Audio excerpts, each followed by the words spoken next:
Welcome to Luca and Miguel. Enjoy the video. In this video, I will explain how to drive a Kia Niro automatic. First, make sure your Niro is in park. Then, press the brake pedal firmly. Now, turn the ignition key or press the start button to power on the vehicle. You're almost ready to go. With the engine running, keep your foot firmly on the brake pedal. Now, carefully move the gear selector from park to drive.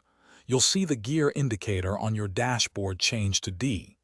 This confirms you're in the correct gear and ready to begin moving forward safely.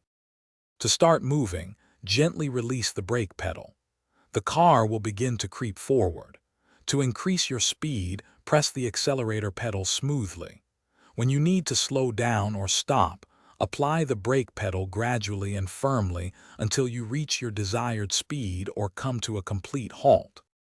When you're ready to park, bring your Kia Niro to a complete stop. Then, shift the gear selector into the park position. For extra security, especially on inclines, engage the parking brake. This ensures your vehicle stays safely in place until your next drive. Thanks for watching and please subscribe. It's the best investment you'll ever make.